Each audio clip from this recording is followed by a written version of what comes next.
तो ये पढ़कर तो मेरा दिल दहल गया कि जब भरपूर गाजर पैदा हो रही है और विटामिन ए की हर चीज इस देश में मिलती है। बहुत सारे देश हैं दुनिया में जहां गाजर नहीं हो सकती, बहुत सारे देश हैं जहां मूंगफली नहीं हो सकती, बहुत सारे देश हैं जहां दूध नहीं है क्योंकि जानवर नहीं है, बहुत सारे देश हैं जहां मक्खन नहीं है, दही नहीं है, पनीर नहीं है क्योंकि उनके यहाँ जानवरों की संख्या नहीं है। वहां पर विटामिन ए की कमी से हजारों बच्चे अंधे हो जाएं तो एक बार को समझ में आता है। भारत जैसे देश में जहां प्रचुर भंडार है, सस्ती कीमत पर विटामिन ए उपलब्ध है, वहां अगर हजारों बच्चे 40,000 अंधे हो जाएं तो ये बहुत दुख होता है, धक्का लगता है दिल को। आप इसमें बहुत बड़ी भूमिका निभा सकते हैं। इस तरह की जो समस्याएं हमारे देश में हैं, इनमें बहुत बड़ी भूमिका निभा सकते हैं। विटामिन सी की कमी हो जाए हमारे भारत देश में तो आप जानते हैं कि इस देश में विटामिन सी का बहुत बड़ा स्रोत है आंवला, आसानी से उपलब्ध है, 10, 12, 15 रुपए किलो में आसानी से उपलब्ध है। जब सीजन आता है तब आप इसको इकट्ठा करके रख सकते हैं और इसको सालों साल इस्तेमाल कर सकते हैं। तो आंवले के कई उत्पादन हैं, लेकिन लोग चाहें तो इसको अपने घर में ही तैयार करके हमेशा के लिए रख सकते हैं। इतना बड़ा स्रोत है विटामिन सी का। अब हमारे पास प्रकृति ने दिया, भगवान ने दिया,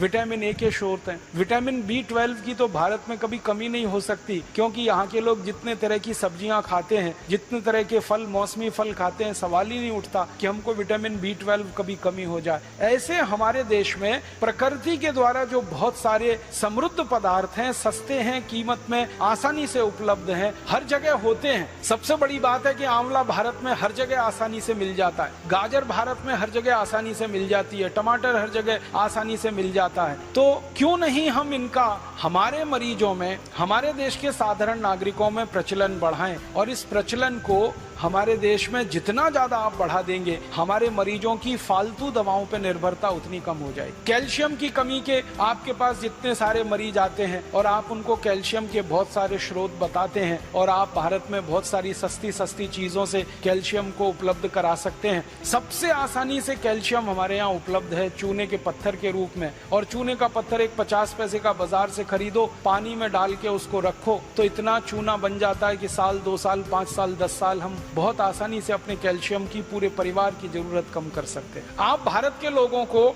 एक छोटी सी बात कहिए, विनम्रता से मैं आपसे कहना चाहता हूँ कि लोगों से कहिए कि कैल्शियम की कमी पूरी करनी है तो सेंडोज की गोलियां ले आते हैं। कैल्शियम सेंडोज की सैकड़ों रुपए की गोलियां आती हैं। बेचारा गरीब आदमी तो सोच के ही परेशान हो जाता है, फिर उसका खर्चा बहुत बढ़ जाता है। माताओं को अक्सर गर्भावस्था के समय में कैल्शियम की गोलियां आप सब बताते हैं, तो उनको इतना ही कह दीजिए कि चूना खाओ, और लोगों से कहिए चूना लगाओ मत, किसी को चूना खाओ। चूना लगाने के लिए नहीं है, खाने के लिए। ये चूना लगाने की जो आदत आ गई है हम में, अंग्रेजों से सीख कर हमने चूना लगाना सीख लिया सबको। पहले कोई इस देश में किसी को चूना नहीं लगाता था, अंग्रेजों के आने के बाद हमने चूना लगाना सीख लिया। तो लोगों से कहिए चूना लगाओ मत, चूना खाओ। ये चूना खाने के लिए है। बस इतना ही विनम्रता से कहिएगा कि तंबाकू के साथ मत खाओ। उसको खाना है तो दही में डाल के खाओ, उसको खाना है तो दाल में डाल के खाओ, उसको पीना है तो पानी में डाल के पियो।